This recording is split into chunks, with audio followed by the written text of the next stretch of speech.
Welcome to MTB Cooking. Today we'll share with you how to cook spare ribs. They're juicy, spicy, tasty, tender, and they're cooked in the oven. A very easy method to cook your spare ribs. First of all, we'll make a dry rub for the ribs. We'll use paprika,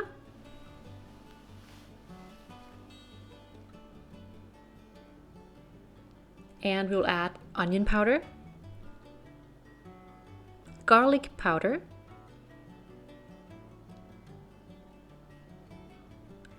cayenne pepper,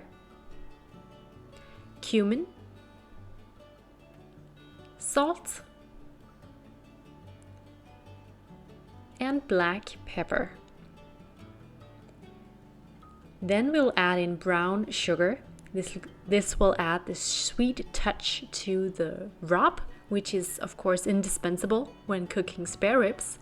And what we'll do now is just to very well mix all these ingredients very well.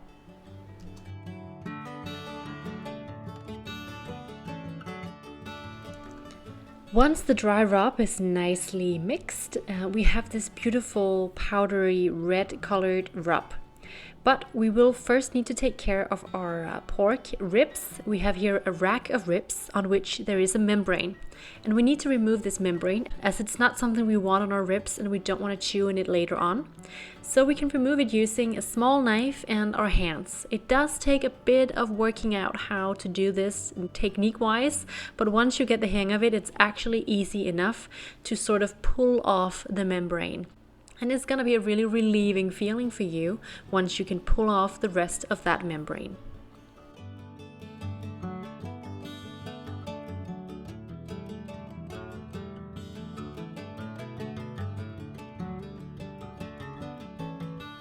And we need to do this for all of our ribs, for all of our racks of ribs. After that, we are going to add on the rub. And this is a very important step because the rub is what's going to add a lot of flavor to our ribs. After all, the ribs will be in the oven along with the rub for a long time, several hours to be precise. We need to cover the ribs completely with the rub. So use your hands and get going on all that rubbing. It's gonna be a step that you will be happy you have done correctly, as this really is what gives flavor to the meat.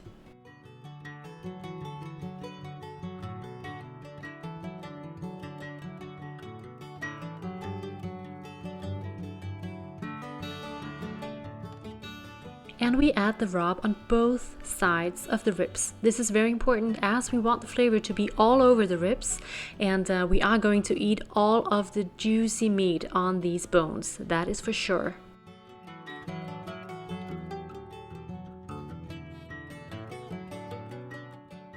After having rubbed the ribs, we'll use this liquid smoke. And we'll brush it on to the ribs to add the smoky flavor to the meat. As we're not grilling our ribs in the barbecue, we cannot get the real taste of smoke, but it's possible to buy this liquid smoke in many places, Amazon included. And we'll actually just put a little bit in a bowl, and with a brush we can brush it on lightly on both sides. And this is not to be consumed purely, the liquid smoke. It's really strong, and therefore you should not overdose the ribs with it. Thereafter, we can wrap the ribs very nicely in aluminum foil, and we do this very tightly. We don't want any of the heat to be able to escape from this little package, so be sure to wrap them up tightly in the aluminum foil. On a baking tray, we've placed two of our racks of ribs, and we will put them in the oven at 150 degrees Celsius, that's 300 degrees Fahrenheit, for 2 hours and 45 minutes. And then we can look at the beauties that we have here. This was only the first part of the cooking of them, that's very important to say. So what's happened now is that they've been in the oven for a long time with the rub on them. They have dragged out a lot of taste from the spices, and what we can do now is actually to cover them with barbecue sauce. So with a brush, we'll just brush on the sauce.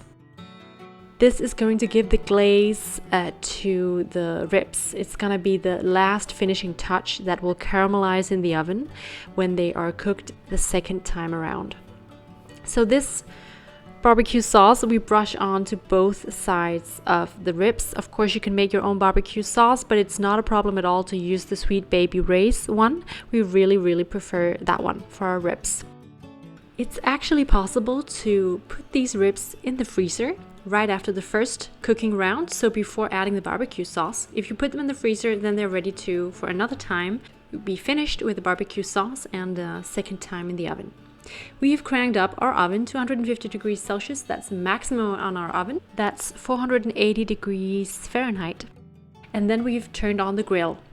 We'll cook the ribs in the oven for another 10 to 15 minutes. Have an eye on them though, because you can never know if they start to burn, and you don't want black burnt ribs. And after that, the result are these beautiful ribs. We recommend that you cut between the bones, and then you will have beautiful strips of ribs. Tender pork meat with an outer that is sweet and spicy and caramelized. Really delicious. It's a great result, an easy way to cook your ribs at home using only the oven. Of course, it does take some hours, but it's definitely worth the try, that's for sure. And as you'll see here, the meat really falls off of the bones. It's a really good tip, the freezer trick that we gave you, so that you can actually freeze them after the first cooking round. That saves you time for other moments when you want to have your ribs and don't have 3 hours in front of you. Thank you for having watched this video with MTB Cooking. We really appreciate it. Give the video a like, follow our channel, and we'll see you again in our next video. Bye.